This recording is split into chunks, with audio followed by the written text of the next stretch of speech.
আসসালামু আলাইকুম প্রিয় গাইস, আপনারা অবশ্যই ভালো আছেন।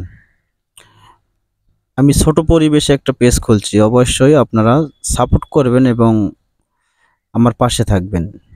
আমি কিছু পাহাড়ি দৃশ্য দেখাবো আপনার কাছকে, সবাইকে আপনাদের।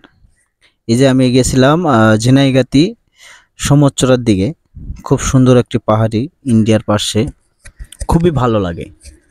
পাহাড় ঘুরতে গেলে অবশ্যই ভালো লাগে। অনেকেই যায় বান্দরবন, খাগড়াছড়ি, রাঙ্গামাটি, কিন্তু আসলেই বাংলাদেশের প্রত্যেকটা জায়গায় সুন্দর, কিন্তু আমরা ঘুরে দেখতে পারি না। এই যে হাতির পাহাড়, সাপ, এই যে হাতি, দেন বড় বড় হাতি ধান খাইতে আসে, এই যে হাতির সাপ পায়ের, দেখেন। এই যে তারপরেও ভিডিও করতে গেছিলাম, অনেক ভয় লাগছিল, কিন্তু চিন্তা করলাম না, আপনাদের কিছু দেখাই ঘুরে। এই যে যে বেড়াটা দেখতেছেন, বাঁশের বেড়া, ওই বেড়াটা কিন্তু হলো ইন্ডিয়ার এই পার আর ওই পার।